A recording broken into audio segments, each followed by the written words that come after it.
Hey guys, this is Sadik here, and welcome to our channel, and welcome Farad to our channel. How are you? Thank you. Thank you, Sadik. Thank you for having me. I'm very good. How are you doing? Awesome, awesome, doing really well. And today it's a bit different from our conventional videos that we usually do. So today we'll focus on one of the most historic events, not only for Indian cricket, not only from an Indian cricket, not only from a sporting perspective, but for world cricket as a whole. Because the incident or the instance which we are rather talking about is one of the most pivotal and one of the most inspiring events that we have seen, at least I have seen from a sports lover and from an individual perspective. So without discussing further on this specific perspective, I would ask Farhad and rather discuss with Farhad that what are we about to discuss. So Farhad, can you just tell from your side? We are actually going to be discussing a new documentary which is there on Sony Live, which is called Down Underdogs, um which is based on India's triumph over Australia in that famous Test series, and marks 1 year, one first anniversary of that as well. And a detailed review for that you can find on my website, Popcorn Reviews. Sadik, you can leave the link in the description. And I think it was a memorable series in more ways than one. While growing up, Sadik, you must have also seen that famous Eden Gardens Test, India versus Australia, in Yes, which I totally remember that 2001 when Lakshman and Dravid played a miraculous knock. That was probably the greatest test match I've seen in my life. absolutely, hands down. And so that was, while we were kids, and we were watching in awe, Yeah. which Dravid and Lakshman actually, and India was again one down in the series against even Australian team, which had won at that point 16 consecutive test matches in a row. Yes, I 16 remember. consecutive test matches. I remember. And they had already won one in Mumbai, and in Kolkata, we were down and out, following on the verge of defeat when day four, Dravid and Lakshman played that historic knock, and they did not get out on day four at all. They played the entire day, and Yes. India eventually won the Test match and later on the series. So similarly, a similar feat did happen, but this was spaced out in the form of the entire series, Yeah. in which India was touring Australia. It was in Australia at this time, last year in 2021, and there were many obstacles, Sadik. So, do you remember what obstacles we had while, entering the series? There were experts that were saying, 4-0 is Yeah. going to be a whitewash. So, what are your thoughts? What are your thoughts on that? So my personal thoughts that are, you can say, a journal thought from not only a sports viewer perspective or from a cricketing perspective. So what my thoughts were initially when the tour started. So I thought that Australia are really good at home because they have some really good fast bowlers that can take wickets with ease. Specifically when you see Stark and many others, Cummins, Hazelwood, whatever they are. And apart from that, India has not always, but they do struggle on pitches which are, you can say, good for fast bowlers, and specifically pitches like Perth, pitches like, you can say, Brisbane, which are suitable for fast bowlers, even Melbourne. So this was a cause for concern. So only a few pitches like, you can say Sydney was the most suitable for India, which was suitable, and apart from that, which could have created a suitable scenario for them to win. But what happened in that series was totally unthinkable, at least for me as a viewer, because I never thought that they can pull around with that. So, discussing on this perspective, I would ask you regarding the first test. I mean, which was famous for, which was rather infamous, that India got all out for 36 in the fourth innings, and I mean, people like, whoa! I mean, they went Third inning. bonkers. Yeah, sorry, third innings, and people were like bonkers, and what has gone? I mean, I mean, myself, I mean, was like, whoa, what has happened? So, what's your view on that? So, Before that, just to set a little context, our captain and our best batsman of the team, Virat Kohli, uh, he actually was to return to India for the birth of his first child, Vamika. Yeah, yeah, Uh, so he was only available for the first test, which was a day night test, and he unfortunately got run out. India were bowled out for 244. Second innings, I think Australia, the Indian bowlers bowled really well and restricted them to 190 or 191, I think. yeah, Then came the infamous third day, in which India were ahead on the third day. At yeah, the start of the day, if you're leading by around 60 odd, then you have the game in your pocket. You just need to build on that. yeah, Even if you scored another 150, 200, you would be in that game with that bowling lineup that we had. yeah, But that was the day in which I think there was luck against us also. I think, and Australia bowlers were bowling beautifully. Give credit where due. So all the balls that were being pitched up, they were taking the outside edge. So besides, I think Kohli and probably Saha, all yeah, of them, got nicked behind and caught in the slips. yeah. And what happened was the India got bowled out for 36. And on top of that, Shami got injured. He broke his wrist. So we lost a fast bowler also while batting. So, of course, Australia, lapped home. They had a target of 90 odd, and they rammed home with 8 wickets in hand. And that was the time when everyone, I think, even the hardcore Indian fan also would think that, oh, this is trouble. With the captain going back, a best batsman going back, even the cricket experts, analysts, all of them were saying maybe whitewash, 4-0 Australia. So that I think it was just a bad memory of that. I remember it was a Sunday in which we had got bowled out, and before I could wake up on that Sunday, we Ah, were already seven down. I was like, yeah, are they showing some old highlights? But they were clearly not. yes, So yeah, that was that test match, and we were in trouble in that first test. Um, exactly. and Yes. pressure was on India. And earlier, let me tell you, this was India's lowest test total also, beating 42 and I remember. 42, I think. Yeah, so 42, it took a very long time for us to come out of that. Many losses followed after that before again we could rise. So there was skepticism that will this team just go down, after 36? What worse can you get? But then, what are your memories like? So I And I know remember, many memes that were made also. yes, yes, yes, and being a Pakistani, because it was flooded, because we Indians and Pakistanis, we are much more, at least from a Pakistani perspective, and I at times apologize that we Pakistanis We at also apologize. yeah, because we Pakistani at times are not really happy when we win, but we get happy when India loses.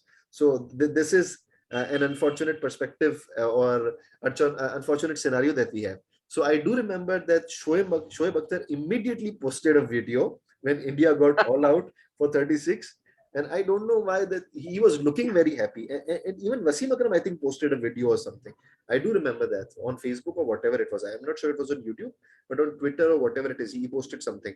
And Shoaib Akhtar, oh my God, I mean, his expressions and all. I mean, what he was doing. So the only thing that I still remember after this year was his his expressions and how he was I mean being a cricketer himself. So he was rather shocked. I think that he never expected India to be bowled out with such ease. I mean when they were leading. So Then he Shoaib Akhtar, let me also just interrupt you, saying that Shoaib Akhtar also has supported Indian cricket, and I yeah. think he was the one who had predicted the fourth test result Yes, later yes, yes. on. Yes, exactly, exactly.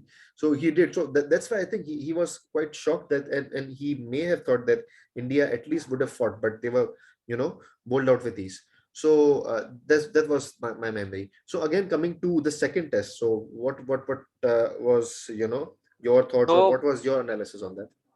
the second test was the Boxing Day test, which Yeah, is traditionally held at Melbourne. And Melbourne, if you know, is the most intimidating ground because it has the largest capacity, yeah, almost equivalent. I think it has some 80,000 odd spectators that all are cheering.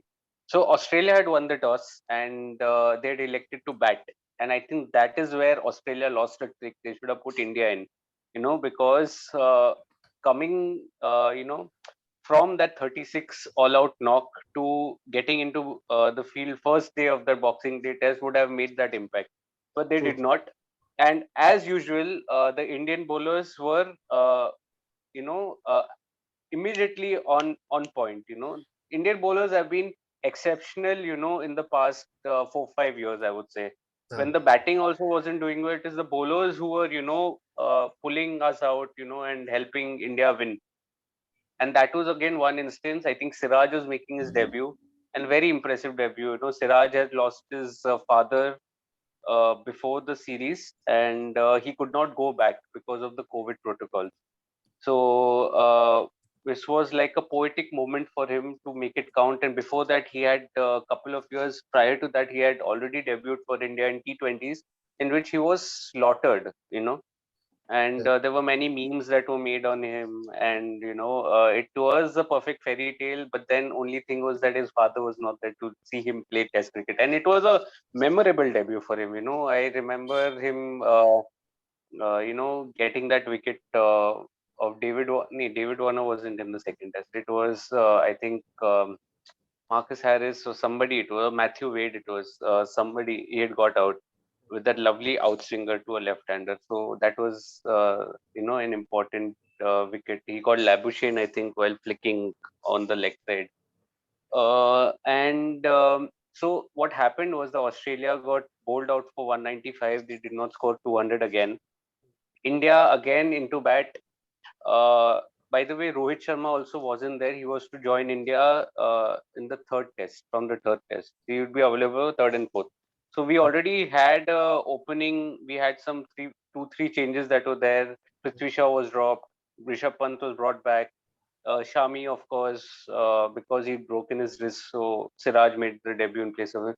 India again were tottering at 62 for 3, Right. which is when the captain, who is unfortunate, it's an unfortunate, and I would say No. Ajinkya Rane, he made a exceptional 100, in that test match to resurrect India. And very calm and collected, but very aggressive in his mindset as well. Like Kohli, he did not show his emotions, but very aggressive in his mindset. Led from the front, got India to a good score, 320 odd, and then the bowlers again ate into the Australia batting, and India was just left for 70 odd to chase, which we did pretty easily. So India bounced back and equal the series 1-1 in that Melbourne test. Coming to that next test, which was the third test. So, what are your views of it? So third test, again, it was Australia who were batting. Yeah. Steve Smith was out of runs before that, but Steve Smith got 100 in that Sydney Test match, first innings. India, while in the first innings, again there was a batting order collapse, and we gave a lead of around 90 odd. I think it was around 90 runs, 90 odd runs. And second innings again there was a leather hunt. Yeah, there were few balls here and there, but then I think it was Cameron Green and yeah, against Steve Smith, I think, who really again put a target, I think, of 407, I think, a daunting 407 at the SCG. And India had to bat last. And India were going along pretty well until end of day four, little prior to the end stumps. Rohit Sharma, after getting a 50, tried to flick one and got caught at fine leg. So India were left with around 300 and seven odd runs to get on the final day with 8 wickets in hand. Coming into day five, India lose Rane 4 overs into the day. So very early on, Rane was out, and then came master stroke.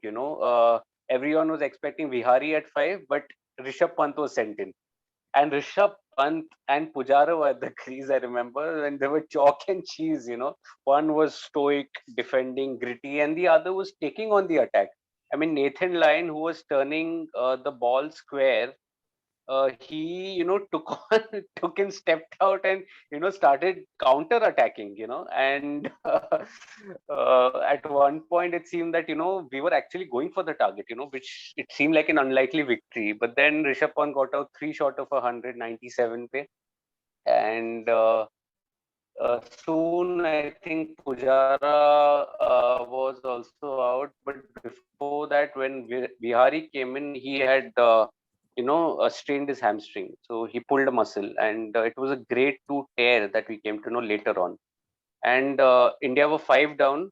Acha, before that, in the first innings, Jadeja also hit on the his bowling hand on his thumb. So he had fractured his thumb also. So he was not slated to bat, although he was ready to bat, but he was advised not to bat. So India were effectively left with Vihari, Ashwin, Jadeja, and then the bowlers to follow in the final session with 5 wickets in hand. And then came that famous partnership between Vihari and Ashwin, where they blocked everything. Ashwin was also having an injury on the back, and he was not sitting. He said that I won't sit, otherwise I'll not be able to get up. So he was standing all the while, and then he came into bat. He copped a few blows, on his back and on his hand. Vihari couldn't stretch, so they had made a pact, that Ashwin would play the spinners and Vihari would play the fast bowlers, and they kept on, toying away with the attack, not taking singles, just blocking everything. And then, there was this famous sledge between Ashwin and Tim Payne, where Tim Payne said, "I can't wait to get you to Gabba." So Ashwin had retorted saying that I can't wait to get you to India, which will be our last series. So that was the sledging that was there, famous sledging. And India managed to escape with a draw and unscattered at 1-1 going into Brisbane. So this draw seemed like a win, but then there was a bigger headache. Everyone was getting injured. So there wasn't many players left. Now coming to the fourth test. So then it was the famous fourth test at Brisbane, and Australia at that point were unbeaten at Brisbane for 32 Exactly. years. They had Exactly. not lost a test match for 32 Exactly. years, and that was how long we have been alive. Exactly. That because we were born in 89. Yeah, we were born 89, and West Indies had beaten Australia for the last time in 88. That was the Brisbane test The in great 88. the great West Indies team, the great The great bowlers. West Indies team, yeah. The great West Indies team, which had Viv Richards and everyone. Ambrose, Walsh, So, and others. Ambrose, uh, that was the great West Indian team that had defeated Australia in Brisbane, and that was the last time. And India had never beaten Australia at Brisbane ever. Yeah. India, in fact, it was a strategy of Australia to normally give Brisbane or Perth, matches so that they can walk over teams. And Brisbane traditionally is known for bounce. So Yes. what? So if I could get into little technicalities, the opposition, what they do when they see a little bounce, they try to bowl short. Yeah. Or what Australia bowlers do, they pick it up, so they get bounce while you're defending. So that is where they take the bait, the visiting teams. And India, to top it, did not have Ashwin, did not have Vihari, did not have Bumrah. He was also injured. Umesh Yadav wasn't there. Jadeja wasn't there. So basically, there were all new people that were there in the bowling, especially. Siraj, who had made his debut 2 matches back, was the leader of the attack. Then Yeah. he had Navdeep Saini. Then a net bowler, Natarajan, was making his test match debut. Net bowler Washington Sundar was making his test match debut. And Yeah. Washington Sundar, it is said that was not expected to play, right? He Yeah. did not have pads. The ones while you wear while batting, he did not have that. So they had to go shopping to buy those white pads because none of his teammates' pads could fit him because he was tall, very tall. The story goes that they had to go shopping for him specifically for that, Oh. and he hadn't played first class matches also. Washington Sundar. Oh. So this was his first, and India preferred him over Kuldeep Yadav. Kuldeep Yes. was in the squad, but he preferred him because he could bat. Yeah. So India were up against Australia bowlers who had more than 1,000 wickets among them, and India had only 13 wickets among them, out of which 2 were of Rohit Sharma, who had returned, by the way, in the third Test match. Yes. So Uh, India in the first innings again were timely dismissing, but then Labuschagne got 100. I remember it was a brilliant 100 by Labuschagne, and Matthew Wade I think was batting well, but then the partnership was broken by Natarajan. Eventually, karte karte, Australia made 369 Yeah, first innings. yeah, India, after a good start, again Rohit made a 50, I think, but squandered it. yeah, And India again had a mini collapse and were 180 odd for six, and staring at a deficit. We could have been 200 all out, and that was the match there. We couldn't take concede a lead of 170 in Brisbane and win it. That yeah. is when I think Washington Sundar and Shardul Thakur joined hands, and it was a memorable counter attack. I remember Shardul Thakur was batting like he had such a strong foundation while batting. His childhood coach, I think, must be. I must salute this childhood coach, even though he's a bowler. Shardul Thakur, who was also, by the way, as good as making a debut. He had played a test match earlier in India where he had bowled only 10 balls and got injured. So this was virtually his first Test match, and he had taken wickets in the first innings. And Matthew Wade, I think he had taken. And while batting, oh, it was a joy. And Washington Sundar was matching him stroke to stroke, and Australia did not have answers to that. So India, at the end of the first innings, conceded only a lead of around 30 odd.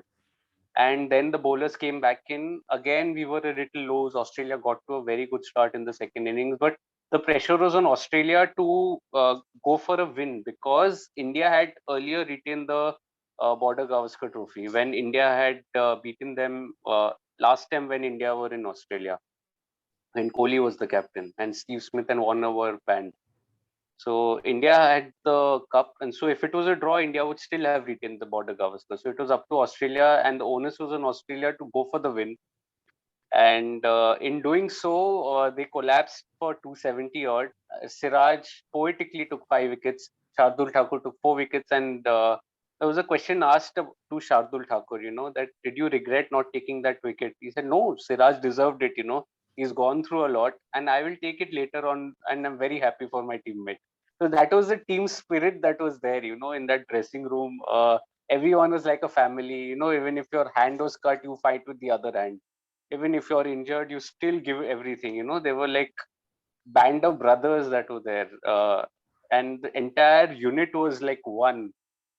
uh, Come to bat, final day, all four results possible, and also on top of that, to add to drama, forecast was of rain Mm, on that final Brisbane day. And again, we lost Rohit very early on, and Pujara and Shubman Gill, young Turk Shubman Gill, uh, consolidated. I remember getting up very early that day. It was a working day for me. It was a Tuesday, I think, and I got up very early and what started watching from like 7 o'clock or something after the first session. Over, it was little bit of the end of the first session that I started, and it was like after that I thought, yeah, what is the score? Let's just check the score first, and it was only one down by lunch. And then the counter attack started, with Shubman just going after. It was a brilliant, brilliant counter attack by Shubman Gill. Fearless, absolutely fearless. Unfortunately, got out for 91. Then yeah, came that little innings from Rane where, intent was there. He just made 24, but of only 22 balls. It included a six of Nathan Lyon. Then again came Rishabh Pant, and Rishabh Pant and Pujara again started mowing down the bowlers. And India needed 140 odd in the last session and about 100 when Pujara got out.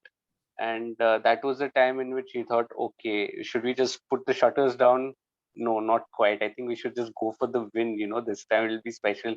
So Mayank Agarwal and and at one point it seemed when after Mayank got out that really we are losing. We may lose this one. With Rishabh Pant just got to his 50 though, and there were couple of maiden overs or just very 1 or 2 runs that were there, and in 7 odd overs we needed around 50 something runs, and that is when Washington Sundar joined Rishabh Pant, and he said, "Macha, let's go for the win." So Macha in Tamil means dude, let's go for the win, brother, let's go for the win.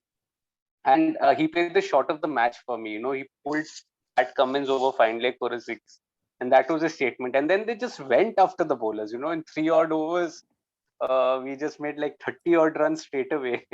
And then Washington Sundar got out, but then Rishabh Pant was still there. Then Shardul Thakur got out, and it was drama. There's 7 wickets down, and then that famous stroke down the ground, and they were hustling between wickets, only to realize that it had reached the boundary. So that is the famous Gabba win. The Gabba fort was breached that day, and Rishabh Pant, who was dropped prior to the series, was dropped in all formats, had made a comeback and made a statement. I think he was the man of the match and the man of the series, if I remember correctly. And then I also remember in the presentation, I think Nathan Lyon was playing his 100th Test match or something, and he was stranded on 399 wickets, by the way. And Rahane and the entire team had signed and given him a memento as a mark of respect. And Justin Langer was saying that you never underestimate a country who has a billion people, but can definitely churn out 11 of the best to play against us. So that was his famous. And I had tears. I cried like for good 15-20 minutes after India had won, because this brought back memories of that Eden, which had started the episode with Eden Gardens. So it had many pleasant memories of that. And it was such a great victory. I feel turnarounds started happening after that. West Indies beat Bangladesh in Bangladesh by chasing 400 odd, with I think one of their players, Bonner, I think on his Test match debut, scoring 210 not out. And then Ireland beating West Indies in the ODI series recently. Bangladesh beating New Zealand in New Zealand, which is unheard of. Pakistan beating India in a T20 World Cup. So these turnarounds are happening again, like and Ireland beating West South Indies, Africa. South They Africa. drew So the series and all. yeah. Yeah. So So yes, these turnarounds are happening, and I remember Pakistan also brilliantly beating Bangladesh on that deciding final day. Rain affected Test yeah, match recently, second yeah. Test match. So these are happening. These turnarounds are happening, and I'm so glad that world cricket would improve only from here. It has to. And coming back to that, it is that undying spirit that is there. To not give up till the very end. Don't care who the opposition is. We are you know कहते हैं ना अपनी किस्मत अपने हाथ में है and हम लास्ट तक ट्राई करेंगे. So that is that. Very So true. I think this entire episode is covered in the documentary called Down Underdogs, which is on Sony Live. I request all of you to uh, watch that documentary, and if you like a detailed review also of that, you can visit my site Popcorn Reviews. And Sadik, what are your memories? I've been blabbering for a very long time now. Yeah, so for me, to be very honest, as I said that for was what I was thinking specifically for the fourth test. So to be very honest, I was thinking that it would be a very tough and competitive game, and it could have gone anywhere. I'm not saying that India could have won or Australia could have won. It could have gone anywhere, because I don't think anyone was favorite, because pressure was on both sides and it was equal. And what India had performed in the second and third test match, in the manner in which they had fought back, so I think Australia were on their toes, and they were a bit scared, and it was reflected in the fourth test. So I think you're and fatigued also. You're yes, tired. yes, yes, Mentally. yes, exactly. They were tired also, and I think what India had the advantage now, that these things you can say they are blessing in disguise. When you have young players, inexperienced players, they are hungry. They want to cement their place in the team at any cost. They can do anything for Hmm. that. So, and that's what they did. They were like, fearless tigers, that they had nothing to lose. And this is one of the main reasons why they were so good, and they were so enthusiastic. It was evident in the fourth test that it didn't look that they were really playing test cricket, because Absolutely. it was like young kids that have nothing to lose, and they will just enjoy. They It was just a want B to, team. yeah, Let's they be honest. It was a B team. and they just wanted to enjoy, and they wanted to make sure that they are able to enjoy this, and they did not wanted to stress it, you know Yeah. and this is what I liked, and this is the Hmm. enthusiasm you should have when you play anything, when you play sport, or when you are involved in anything. And if you are give your absolute best in anything, then obviously you have to succeed, and you do. So it was all about that passion, that enthusiasm, and which I really liked about that. So yeah, I mean, this is my memory for that. And I think, I think we have done quite a lot and covered quite a lot for this series. So and again, I'm really happy that such a documentary was made, and it did reflect, not from a cricketing perspective but from an individual perspective, that you should fight hard, and you have to be on your toes. So that's it from my side, and I think it's almost a wrap up from our side. So again, thanks again, Farad, for being here, and thanks you to all you guys that have been regularly visiting us and watching our channel, and thank you so much for that. And I would request you to please, I would also put in the description Farad's review of this series. I mean, the documentary that we just watched. The description will be there in the comments in that title section. So please check it out, and please do check Farad's website, Popcorn Reviews. And this is what I would like to request. So, guys, thank you Remember again. to Yeah, remember to like, share, and subscribe the yeah, channel. yeah. And Thanks, thanks everyone, and that's it from us. And so, goodbye. Take care.